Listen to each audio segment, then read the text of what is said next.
pode alcançar e nem dá pra entender quando tudo era frio, tão não, e você fazia mais questão de se descalçar pra caminhar comigo de pés no chão.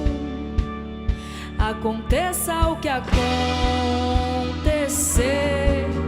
daqui do alto posso ver e crer a quantos passos fico da minha casa ao seu ouvido.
Obrigada. Obrigada. Nós somos a banda mais bonita da cidade, somos de Curitiba, estamos muito felizes em estar aqui hoje. Temos aqui na guitarra Thiago Ramalho, no teclado Vinícius Nisi, na bateria Luiz Borchardt e no baixo Marano e eu, Yara Torrente. Está no ar o Câmara Ligada, um espaço para ouvir o som e o pensamento do jovem. No Brasil, nós temos o Estatuto do Idoso, Estatuto da Juventude, mas eu te pergunto, onde estas pessoas estão se encontrando? Como os jovens se relacionam com seus idosos e como esperam envelhecer? A desconexão entre gerações é o tema do Câmara Ligada de hoje. E para esta conversa, estão aqui a deputada federal Cleusa Pereira, do PSB de Pernambuco, Inês Rioto, da Secretaria Nacional de Promoção do Desenvolvimento Humano do Ministério do Desenvolvimento Social e Agrário, e Priscila Teixeira, psicóloga. E um programa sobre relacionamento intergeracional, nada melhor do que dividir a apresentação com a Raila Alves. Bem-vinda, Raila. Ela é uma jovem estudante de jornalismo que vai passar alguns meses aqui com a gente. E hoje a gente recebe no palco os curitibanos da banda mais bonita da cidade. Vamos saber mais um pouco sobre eles?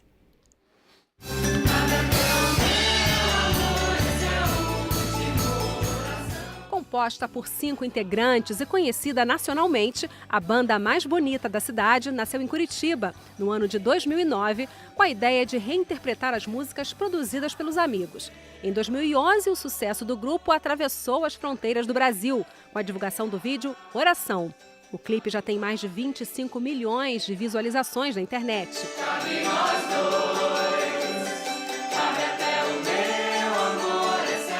Em meados de 2012, o grupo lançou o primeiro EP com 7 faixas.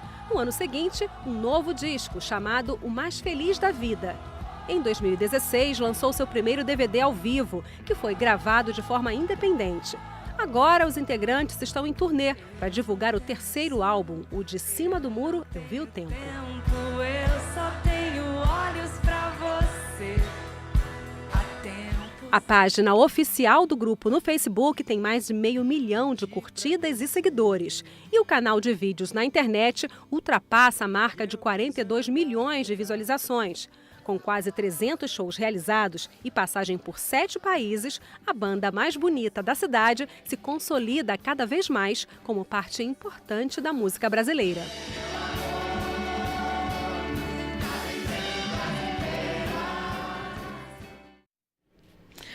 Yara, hoje vocês estão lançando um CD? Isso, a gente lançou virtualmente, né, o nosso terceiro álbum. Posso mostrar? Claro! Tá aqui, ó. Ele é lindo, gente, olha. Se chama De Cima do Mundo Eu Vi o Tempo. E o que as pessoas podem esperar? O que tem aqui? Uau, temos... O que temos aí, Vinícius Nisi? Você que é diretor, produtor. Tem muitas coisas... enfim, a banda vem desde o acontecimento de Oração, a gente vem trabalhando, né, enfim, tocando e entendendo cada vez mais os nossos desejos, o que a gente quer fazer dentro da música. E eu acho que esse disco é assim o nosso, sei lá, trabalho mais maduro, mais conectado com a gente, assim. Dá para perceber que nesses anos de trabalho, essa essência de vocês, dessa ligação, dessa amizade, ela se mantém, né? É isso que vocês continuam trabalhando firme, né? Não é uma coisa assim, virou uma banda comercial, profissional. Não. Vocês se profissionalizam sem perder essa essência, é isso? Sim. Esperamos nos manter assim. Uhum. E vocês têm trabalhos paralelos? Sim, temos. O nosso baterista, por exemplo, é um professor maravilhoso, universitário. Eu também trabalho com teatro, como atriz. O Thiago tem outra banda também, se chama Trombone de Frutas, toca em alguns outros projetos. Às vezes, Vini também. Todo mundo. Marano também tem um projeto dele. Cada um vai desenvolvendo outras coisas, mas a banda é sempre a nossa prioridade. E vocês já têm uma estrada longa, né? Eu dei uma olhada, vocês já viajaram pra caramba. Sim. Uhum. Como é que é essa carreira internacional? Como é que ela surgiu? Isso tudo se deu pós-vídeo de Oração, assim, né? Depois que estourou esse vídeo, a gente começou a receber alguns convites para fazer shows, inclusive no Brasil, em lugares que a gente nunca tinha ido. A gente tinha feito pouquíssimos shows até, na verdade, estourar o vídeo de Oração, e fora do Brasil também. E é muito louco, assim, você chegar num outro país e as pessoas estarem cantando as suas músicas. É muito bonito, dá uma sensação de, uau, estamos no caminho certo, assim. É bom. Pessoal, e antes, né, de nós entregarmos as perguntas para a plateia, eu quero apresentar aqui os alunos das escolas. Estão aqui presentes, né, o pessoal do Centro Educacional 2 do Cruzeiro. Um salve, galera! Do Centro de Ensino Médio 3 do Gama.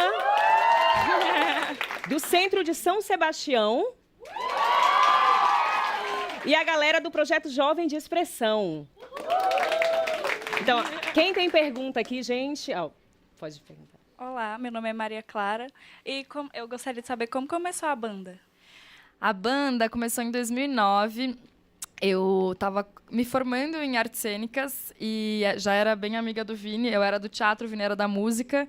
E eu acabei, num processo de teatro, conhecendo um dramaturgo que tinha umas composições e me mostrou também alguns outros compositores lá de Curitiba. Eu fiquei bastante encantada com a potência assim, das composições que estavam sendo feitas lá e quis inventar um projeto para cantar as músicas dessas pessoas, para cantar as músicas dos nossos amigos, das pessoas que estão muito próximas da gente, assim. E aí chamei o Vini e falei, Vini, vamos fazer um projeto assim? E ele falou, vamos.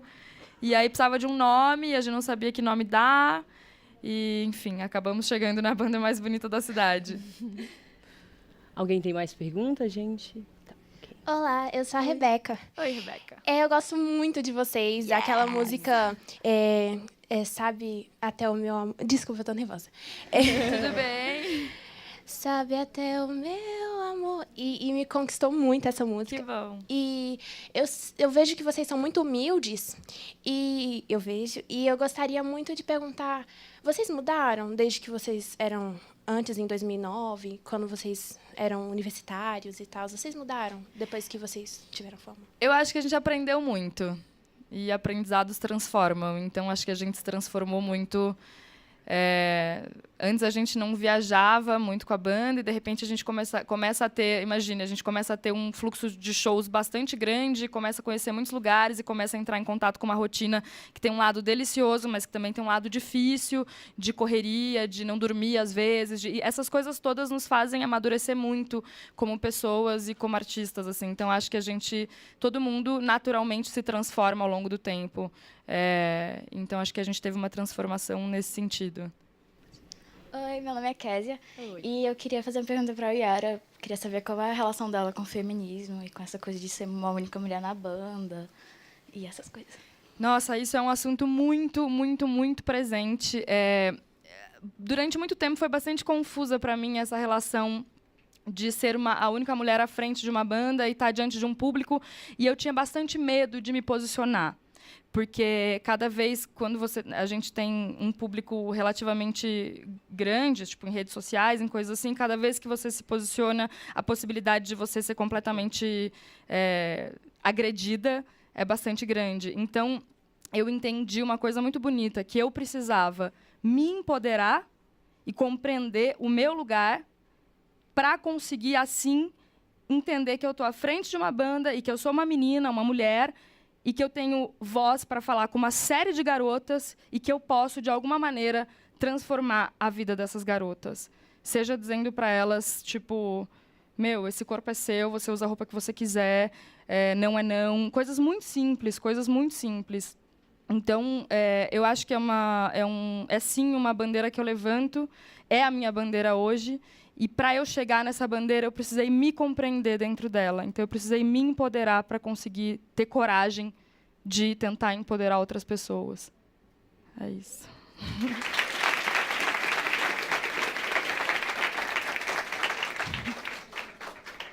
E antes do intervalo, mais música com a banda mais bonita da cidade.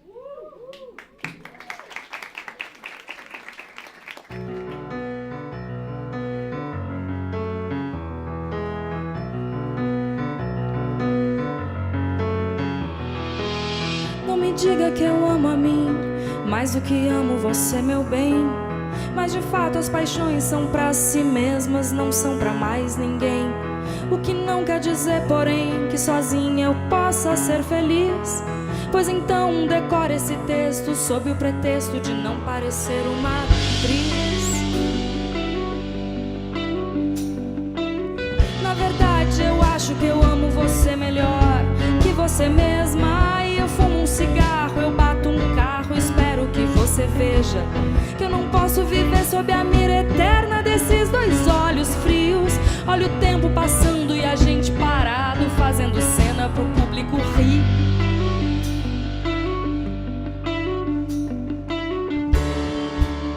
Qualquer coisa é motivo pra uma coisa levar a outra. Não é possível ser esperto e inteligente ao mesmo tempo, amar. Não vou negar, enfim, as paixões, meu amor, são tontas, são tantas. Chegou a conta, esteja pronta, aquele ponto em que tudo muda. Não quero ser o último a chorar.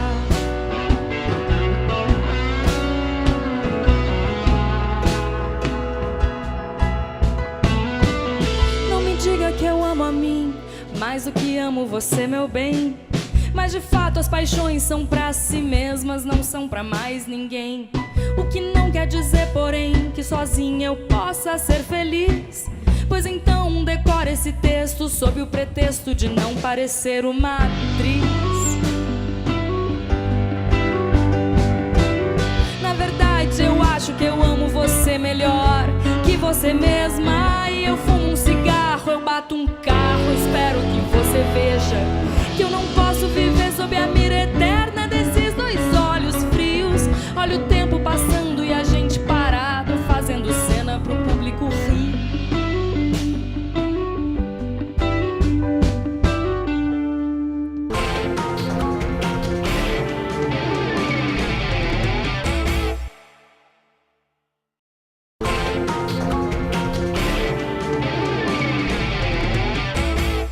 Volta com câmera ligada. Hoje conversamos sobre o relacionamento ou a falta deles entre diferentes gerações. Nossas convidadas de hoje são a deputada Cleusa Pereira, do Partido Socialista Brasileiro. Ela é professora, ex-prefeita de Salgueiro, Pernambuco. Palmas para ela, gente. A gente também tem aqui a Inês Riotto, ela é especialista em projetos para envelhecimento, coordenadora geral de cuidado integral do Departamento de Atenção ao Idoso da Secretaria Nacional de Promoção do Desenvolvimento Humano e também colabora no Centro Internacional de Longevidade. Obrigada por ter vindo, Inês. E a Priscila Teixeira, ela é psicóloga com especialização em neuropsicologia. Obrigada, Priscila. Antes do debate, vamos conhecer a realidade demográfica da população brasileira e como jovens e idosos andam se relacionando. Do início dos anos 90 para cá, o número de pessoas com mais de 60 anos dobrou no Brasil. Segundo a última pesquisa do IBGE, os brasileiros com mais de 60 anos somam 12% da população. Em compensação, caiu o número de crianças e adolescentes de 10 a 19 anos de idade. Passou de 15,9% para 14,4%. Isso quer dizer que a cada censo, comprovamos que as famílias têm tido menos filhos e cada vez mais tarde. Os jovens mal chegam à vida adulta e já têm que lidar com os pais em idade avançada. Então nos perguntamos, como cuidar dos nossos idosos? Que espaço eles ocupam em nossas vidas? Na cultura oriental, a tradição é cuidar bem dos seus idosos.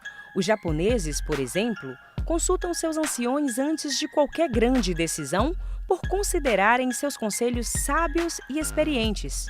Para muitos especialistas, a geração anterior pode contribuir muito na sociedade com sua vivência, mas precisa diminuir a resistência e se adaptar às novas realidades. Por outro lado, os jovens precisam de mais paciência, respeito e não podem desconsiderar o conhecimento dos mais velhos. Inês, essa quantidade de idosos ela é exponencial, né? A gente já tem hoje uma taxa de nascimentos menor do que é necessária para repor a população. Em 2030 nós teremos a mesma quantidade de idosos e crianças. Em 2050 a gente vai ter 30% da população idosa. Como é que o país está se preparando para isso em termos de política pública? Nós temos que nos preparar, né? O que a França levou 100 anos para acontecer, nós em 10. Então, nós temos que nos preparar. Por isso que essas novas políticas, né, essa nova secretaria, esse novo departamento, que vem para fazer projetos, alinhado a tantos os outros projetos, mas não adianta só a política pública, né? Nós temos que, todos nós, né, todos, nós temos que nos preparar. E a gente começa a nos preparar em casa. Eu acho que a política pública começa em casa. Né? Quando nós começamos a respeitar os idosos que estão na nossa casa, e a gente passa a respeitá-los fora, e em contrapartida, nós, né, no momento representando o governo, fazemos os projetos para políticas públicas. E é isso que nós estamos fazendo através dos centros de convivência, dos centros-dias, das cidades amigas, né, do idoso, das comunidades amigas, como nós chamamos. Então, essa é a preparação, fazendo com que cada um, uma sementinha, né, plantando uma sementinha para que vocês, a geração de vocês, como ela disse, em 2050, nós teremos mais idosos do que pessoas até os 29 anos. Que idade vocês terão em 2050? 49 para quem tem 16, mais ou menos, né? É. Deputada Cleusa, a senhora é uma das mais vividas deste congresso, né? Perde para a deputada Luiza Erundina, que já passou dos 80. Eu queria saber qual é a fórmula de vocês. Na verdade, eu já passo, agora em julho eu já faço 81, então já dobrei a esquina. Mas eu venho de uma família que há muitos longevos, apesar de sermos do Nordeste, onde a vida não é tão longa ainda. Qual é a fórmula que eu acho? Olhando a minha própria vida, eu, criança, participava de muitas atividades que eram de adultos. Então, amadureci cedo. E, idosa, professora que fui, não me afastei dessa realidade escola, onde pululam os jovens. Grupos de jovens, de igreja, de teatro, de música.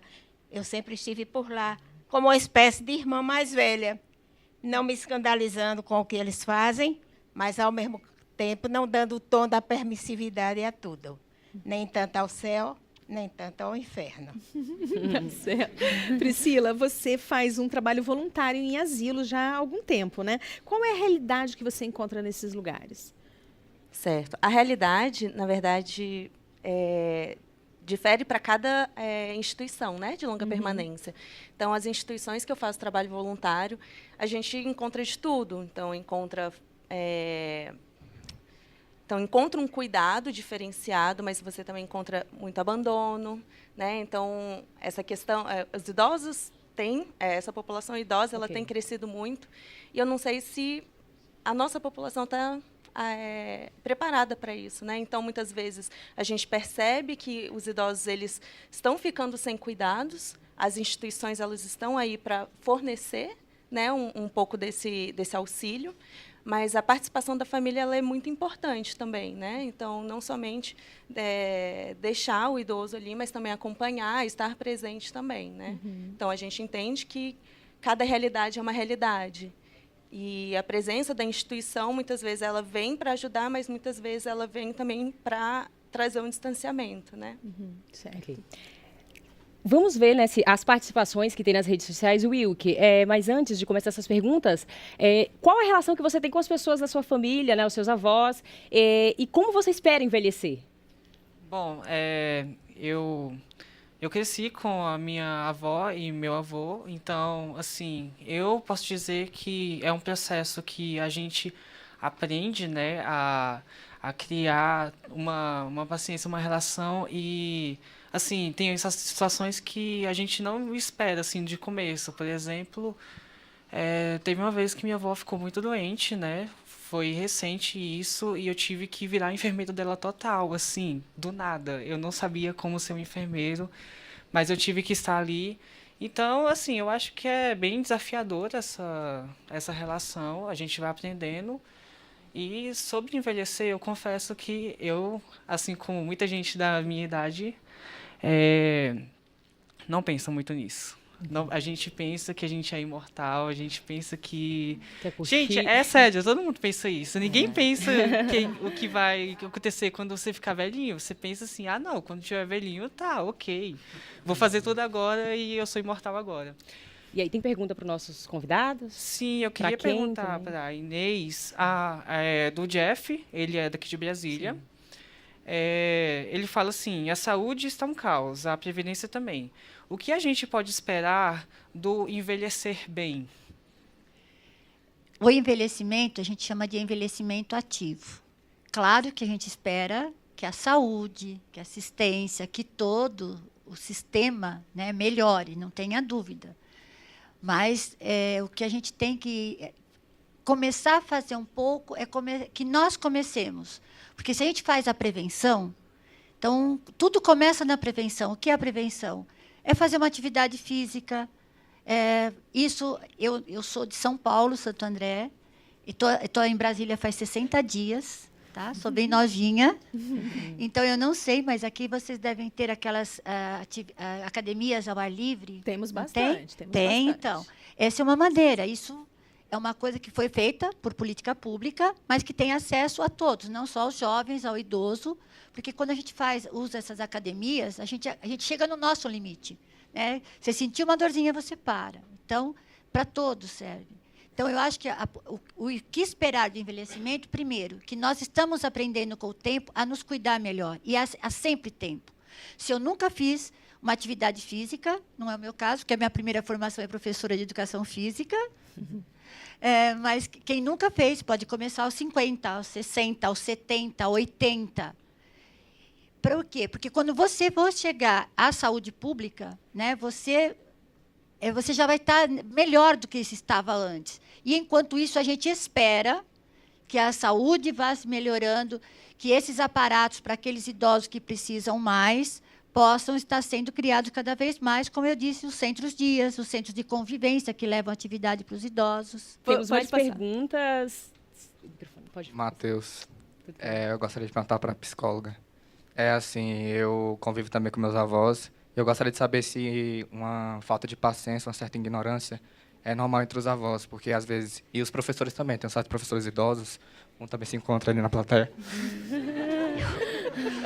gostaria de saber se essa falta de paciência é normal, que às vezes eu falo algo simples e aí eles têm vontade de estar com uma panela ou uma cadeira na gente.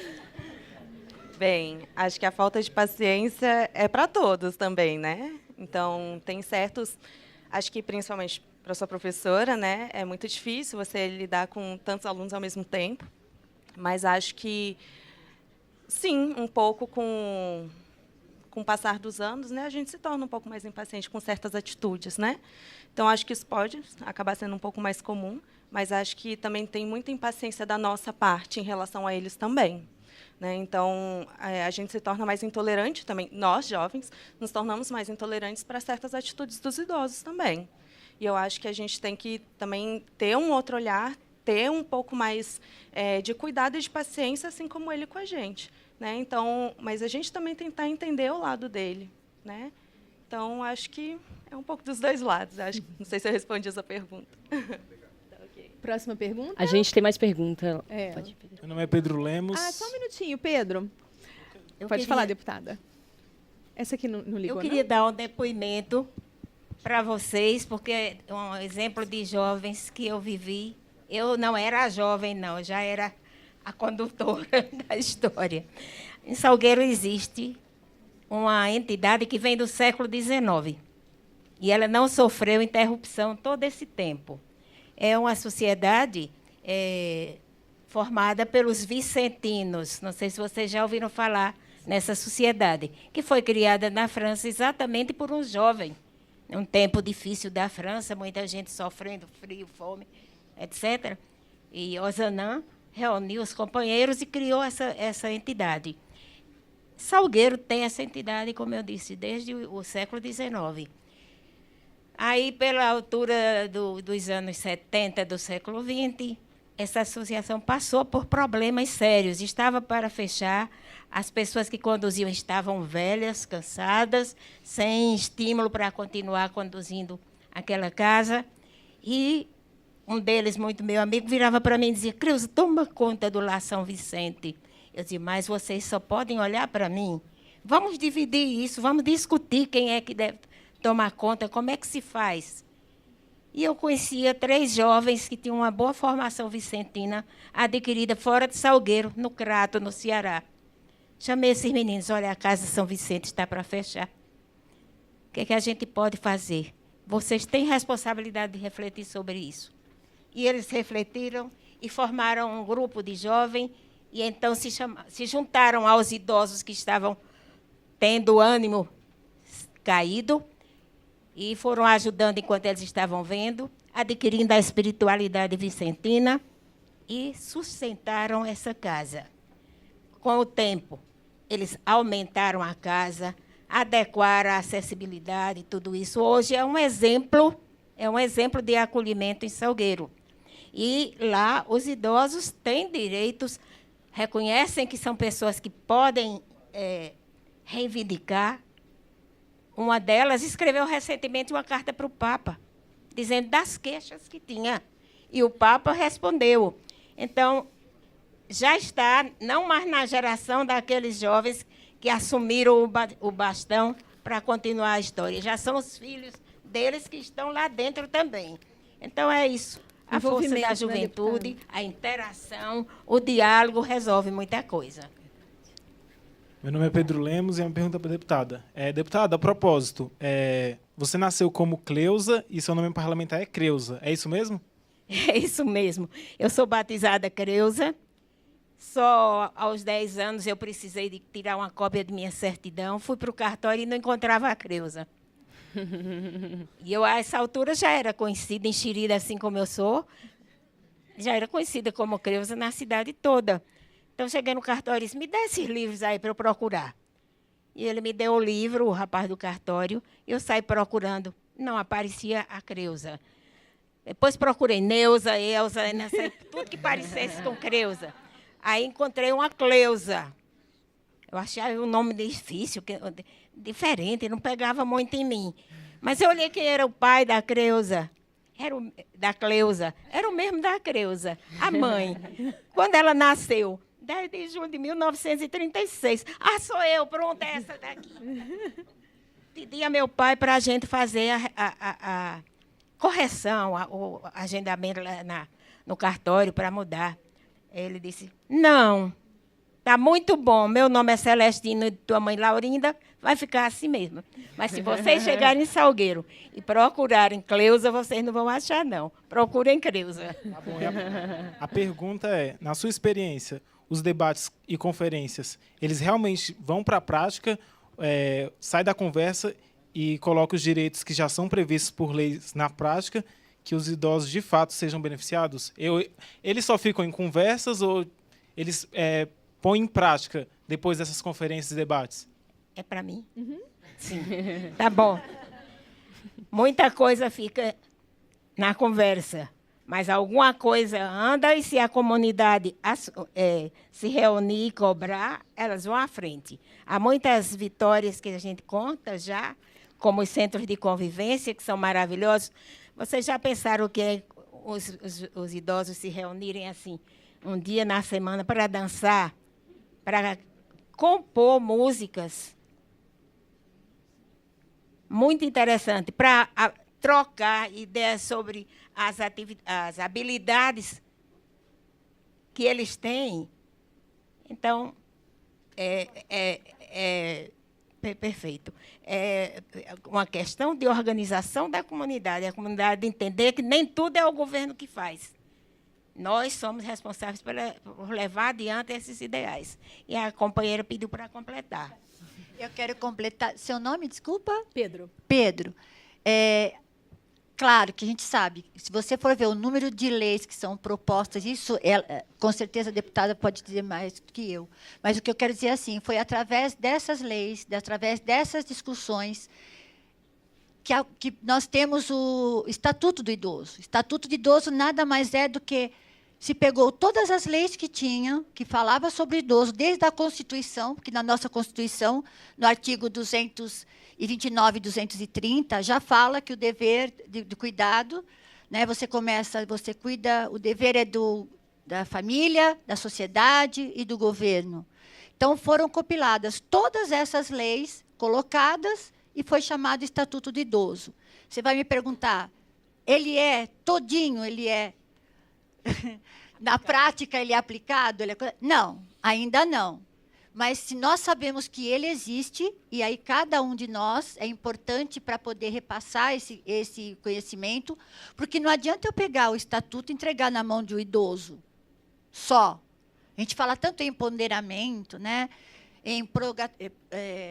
De ser o protagonista, isso não adianta se você não contar para ele que está lá e que ele tem o direito, de quando ele chegar no hospital, ele tem o direito de ter a prioridade, ele é o banco. E, muitas vezes, vocês são importantíssimos. Quem falou, né, do avô, em casa, vocês podem fazer isso, porque, às vezes, eles chegam com esse estatuto, com essas leis, e eles não sabem muito bem. Então, vocês são primordiais para ajudá-los a ler e a entender. Vamos ouvir mais uma música com a banda mais bonita da cidade.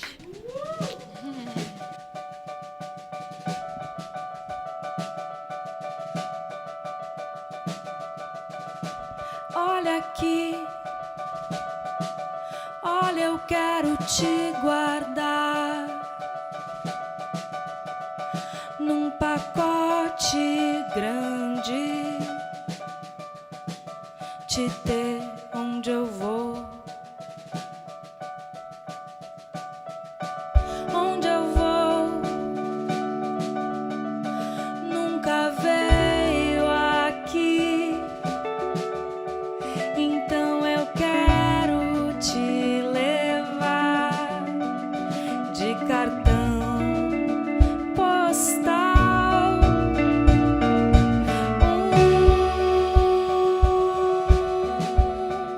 Souvenir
Estamos de volta com Câmara Ligada. Relacionamento entre as gerações é o tema de hoje. O maior desafio dos mais velhos é lidar com a tecnologia, com tanta rede social, tanta ferramenta, como se adaptar. Nós fomos conhecer uma experiência muito legal.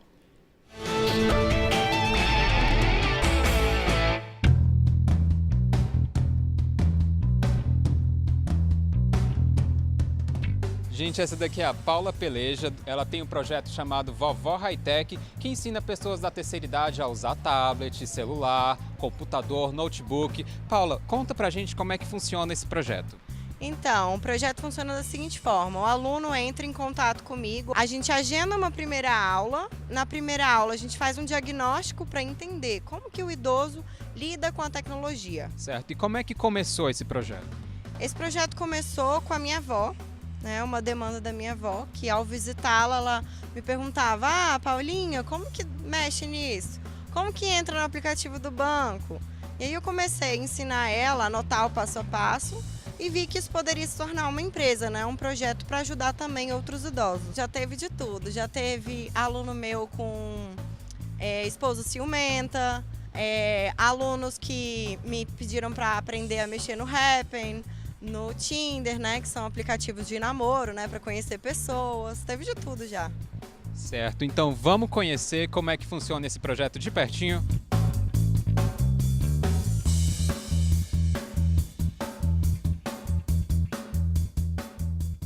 Estamos aqui com a dona Rosa Persina, de 83 anos. Ela é estudante do curso Vovó Hightech da Paula. Dona Rosa, conta pra gente por que você resolveu contratar o curso Vovó Hightech.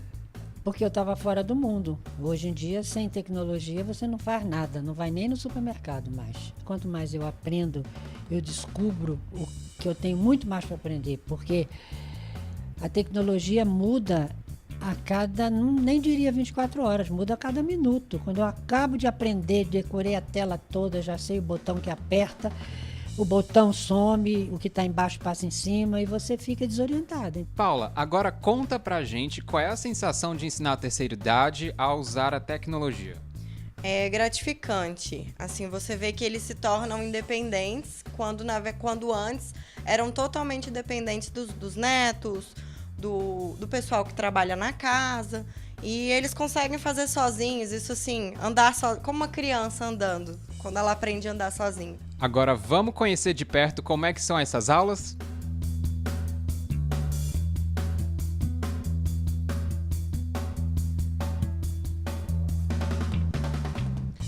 Paula, existe também uma troca de experiências? Sim, não é só ela que aprende, né? Eu também aprendo muito com ela. Dona Rosa, você aprendeu a aula de hoje tudo direitinho? Vai colocar em prática?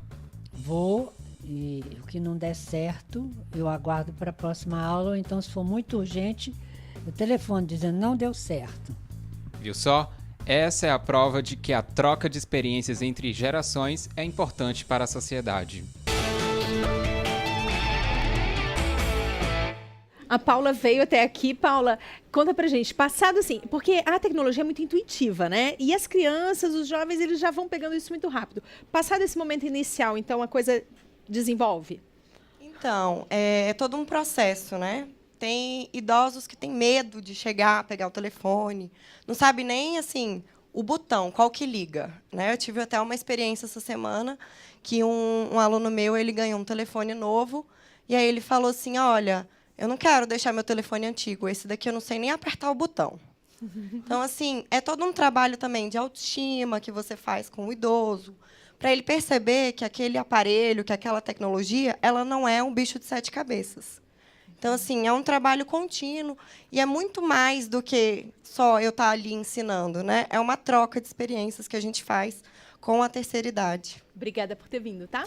Temos mais perguntas? Pode falar. Quem é que está com o microfone? Pode falar. Está com o microfone? Achei aqui, ó, no C. Daniele. E a minha pergunta vai para a psicóloga. O que te levou a querer trabalhar como voluntária com os idosos e o que você diria para as pessoas que querem trabalhar com isso? Eu queria aproveitar, porque o tempo agora está curto, fala para a gente também do que acontece quando a pessoa vive no isolamento. Vou tentar responder essa pergunta primeiro. O que me levou a ser voluntária em lar de idosos foi porque minha avó, logo quando ela aposentou, ela começou a ser voluntária num lar de idosos aqui em Brasília. E começou, assim, também fui muito criada pela minha avó, né? A gente mora muito perto. E ela me levava junto com ela. Na época era um asilo assim muito. A gente usava a palavra asilo ainda, né? Hoje são as instituições de longa permanência. Então, na época, não tinha muitos cuidadores, técnicos. E minha avó ela fazia tudo. Ela limpava o chão, ela arrumava a cama, ela dava banho em idoso. Eu era muito nova, mas assim, eu era mais nova que vocês, eu acho. E então o que eu ajudava? Eu ajudava no que dava, né? Então conversando, dando comida, né? Então tinham pouquíssimos funcionários. Hoje em dia o lar está muito diferente do que era antes. E com esse contato me engajou bastante a querer dar continuidade a isso, né? Minha avó na época, ela além de fazer isso, ela fazia um lanche sempre na última terça-feira do mês, que permanece até hoje, mais de 15 anos depois, né? A gente faz na última terça-feira do mês o lanche. Ela não está podendo, né, por questões de saúde, comparecer, mas eu e minha tia a gente sempre leva, né? Então é um trabalho que me engajou para a graduação, né? Eu formei em psicologia, me engajou também na pós-graduação. Eu sou neuropsicóloga hoje. Meu trabalho é com idosos, também trabalho com crianças, adolescentes, mas meu foco é idoso.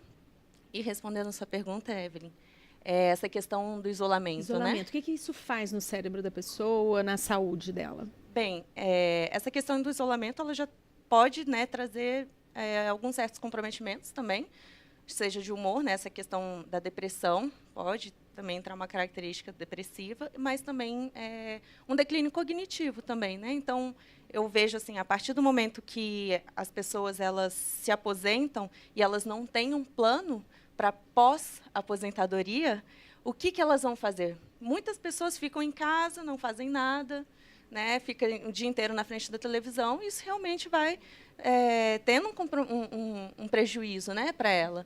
E também essa falta de socializar, né? Então acaba que ela vai cada vez se isolando mais, e isso pode ter consequências não tão positivas, né? Então acho que o trabalho voluntário é uma forma, né, de trazer isso, essa questão do centro de convivência que você falou. Tem um forró, gente, na quinta-feira, no centro de convivência lá do Guará. Ó, que é bom que só. Imperdível. Fica o convite, viu? Porque é muito bacana. Inês, eu queria que você falasse um pouquinho sobre sua pesquisa, Alternativas de Moradias para Pessoas Idosas, com ênfase nessa intergeracionalidade.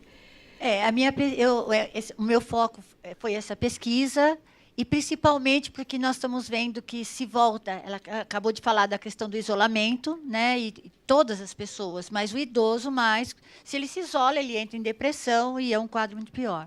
Então, nós estamos vendo ao longo dos últimos anos, no Brasil e principalmente fora do Brasil, a gente tem exemplos de... Portugal tem um projeto chamado Aconchego, que eu falo é uma paixão. São universitários que não têm como pagar a hospedagem, né, que vem de outras cidades para estudarem. Então, na cidade é feito o levantamento dos idosos. A universidade é que faz isso, ela levanta os idosos que moram sozinhos, então, e faz um perfil, né, de idosos e jovens, cruza esses perfis e esses jovens vão morar com os idosos. E eles têm algumas atividades que eles cumprem.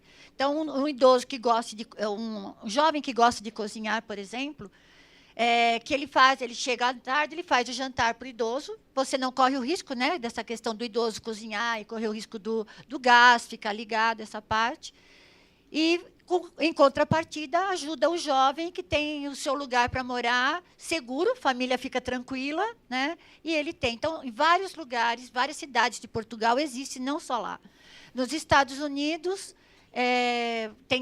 foi criado creches que você tem num espaço, que a gente chama de um espaço intergeracional, que você tem a creche e tem alguns lugares, são a creche de crianças realmente que são abandonadas e idosos, as instituições de longa permanência, outros creche que funcionam como creche que você deixa o bebê durante o dia, e centros dias do idoso, que o idoso vai lá, passa o dia contanto ele não rompe o vínculo familiar, não há necessidade de ficar numa instituição de longa permanência. E aí há atividades. Porque o fato de ser um lugar intergeracional, não adianta dizer que lá frequenta jovens e idosos. Mas se não tiver uma interação, então nesses locais se fazem essas atividades. Muito legal, tem que se multiplicar, né? Eu acho que a gente tem mais... Espero que no Brasil bastante. Eu acho que a gente tem mais perguntas. Eveline, tem alguém? Olá, a minha pergunta é para Inês, meu nome é Karen. Você acha que nos estados brasileiros existe uma diferença muito gritante nas políticas públicas para idosos e jovens? Eu acho que, se você for ver, o nosso país é considerado ainda um país jovem. Então, se você for colocar criança, adolescente e idoso, ainda tem muito voltado para criança, para adolescente e pouco para o idoso. Porque a gente não tinha tomado essa consciência de que nosso envelhecimento é muito rápido. Então, ainda se tem mais para criança, para adolescente e para idoso. Essa secretaria que eu estou foi criada exatamente para isso. Só que o foco dela, ela tem a primeira infância, adolescência e juventude e idosos. O nosso foco é trabalhar com os idosos, no meu caso, no meu departamento, com idosos do Bolsa Família e do BPC. Então, são os idosos mais vulneráveis e mais carentes. Que temos mais perguntas aí pra gente? Sim, temos. Primeiro eu vou pedir desculpa para as pessoas que estão perguntando para a banda. A gente vai passar a pergunta de vocês depois para eles, e depois eu dou uma resposta para todos. Mas eu tenho uma pergunta que eu acho que a Priscila e a Inês podem responder. Do Pedro Lemos, aqui do DF. Muitos idosos sofrem violência dentro de casa, violência não só física, e isso se estende para a violência psicológica. Como é que o Departamento de Atenção ao Idoso age sobre isso? Bom, é assim, na verdade, você tem... Nós temos o Conselho Nacional do Direito do Idoso, que fica na Secretaria de Direitos Humanos. E existe o Disque 100. Né? O Disque 100, você faz denúncias anônimas, e eles editaram há pouco tempo uma estatística sobre isso. Nós estamos agora, dia 15, é o Dia Internacional do Combate à Violência ao Idoso. E a violência ao idoso começa em casa. Infelizmente, ainda começa em casa. E violência não é só violência física. No momento em que você está sentado numa mesa ou numa sala, que está todo mundo conversando, e o idoso faz o comentário dele a respeito daquele assunto, você ignora, vira para o outro lado e continua conversando, isso também é violência. Então, existem vários tipos de violência. Então, a gente tem que se atentar que, às vezes, sem perceber, a gente está fazendo violência para o nosso idoso. Uma outra violência. Tá funcionando, gente? Acho que não. Tá, agora tá, né? Um outro tipo de violência é a de bens, né? Que é muito comum. Grande. Hoje em dia, no Brasil, assim, a gente percebe que tem crescido mais também, né? Casos onde o idoso ele é extorquido, né? Tipo assim, no cartão de crédito, por familiares também. Então, é uma questão assim que está muito presente também, né? A violência física, psicológica, moral, de bens, enfim, é como a Inês falou, né? São vários tipos de violência. Mais perguntas? Minha pergunta vai para a deputada. Sobre tecnologia, como é que é lidar com a dúvida ou algo que surge, porque a senhora, como deputada, lida com a tecnologia todos os dias. Como é quando surge uma dúvidazinha e a falta de paciência que muitas vezes os jovens têm para ensinar ou tirar dúvida ou coisas assim? Eu não entendi a parte final. Como é lidar com a falta de paciência do jovem, muitas vezes, para tirar uma dúvida ou ajudar, auxiliar, a usar algum aplicativo ou coisa assim? Na verdade, eu própria não domino tudo o que disseram por aí. Qual é meu domínio na tecnologia? Eu bato meus textos, depois peço, ajeita aqui. E como sempre, eu passei 12 anos como prefeita, 4 como secretária, não sei o que lá mais, sempre tive alguém para quem eu transferi as minhas necessidades. Aqui, no momento, eu estou com uma secretária que é aquela coisa, ela mexe em tudo, porque ela se atreve a errar e descobri como é que se lida com esses instrumentos. Eu tenho paciência com ela, né?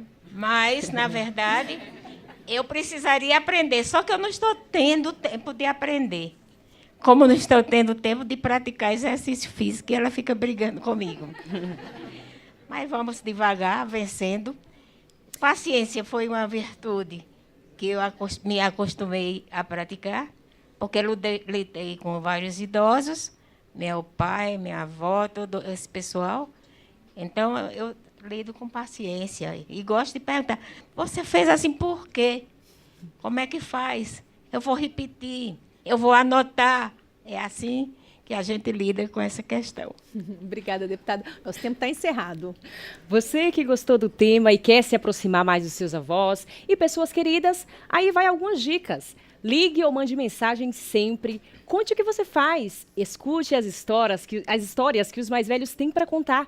Faça visitas, elogie. Leia um texto se a pessoa não consegue mais ler. Divirta-se com eles.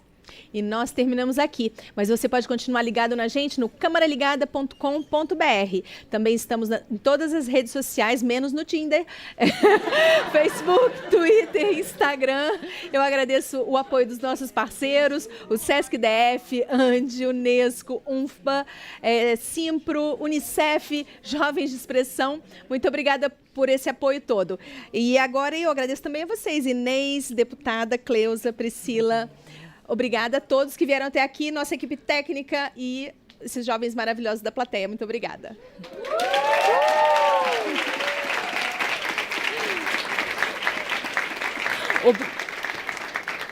Obrigada, a banda mais bonita da cidade, pela presença, e vocês encerram o programa, gente.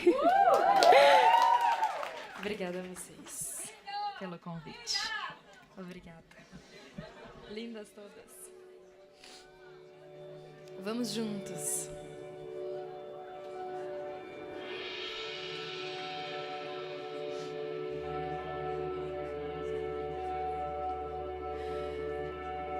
Meu amor,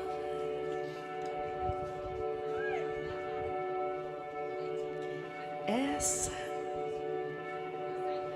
é a última oração.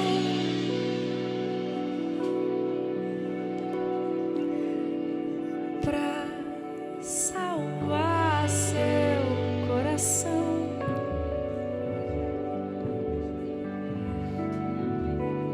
Coração não é tão simples quanto pensar. Nele cabe o que não cabe na despensa. Cabe o meu amor, cabem 3 vidas inteiras, cabe uma penteadeira, cabe nós 2 e cabe até o meu amor. Essa é a última oração pra salvar seu coração. Coração não é tão simples quanto pensar nele. Cabe o que não cabe